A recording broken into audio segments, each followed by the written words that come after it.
Hello guys, আসসালামু আলাইকুম। Welcome to my YouTube channel. এই যে দেখছেন জাহাজ বালু ভর্তি একটি ট্রলারটি কোথায় যাবে, কি করবে জানি না। দেখেন ট্রলার ভর্তি বালু।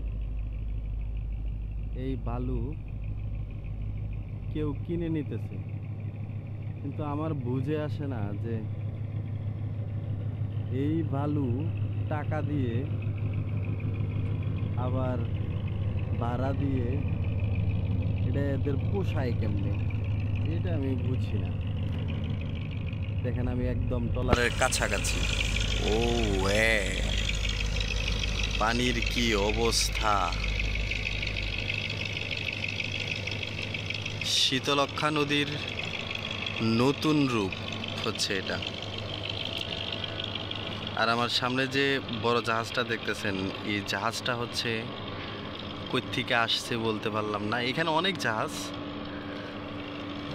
আমি কর্তৃপক্ষের কাছে শুনতে পেলাম যে এই জাহাজের যে যে থাকে আর কি, মানে যে চালায়, তারা হচ্ছে কিছু কেনাকাটা করার জন্য, মানে বাজার করার জন্য এটা এখানে থামছে। এটা আনলোড হয়ে গেছে, হয়তো কোনো মাল নিয়ে আসছিল।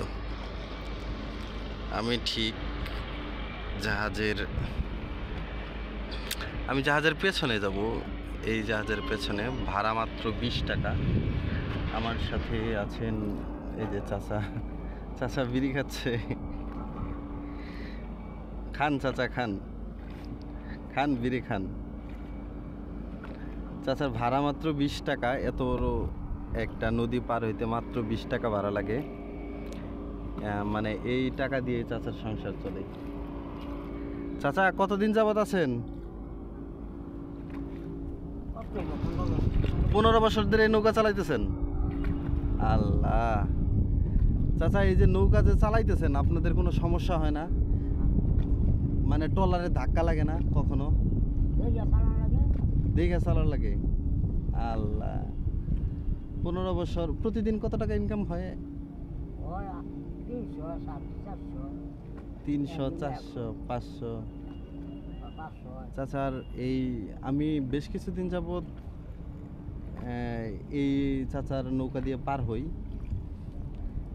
তারা প্রতিদিন নিয়মিতই চালায়। এখানে আরও আছে কয়েকটা নৌকা আছে, তারা এটা দিয়ে এই সংসার চালায়, সংসার জনজীবন্য। তাতে তো ভালোই চলে না?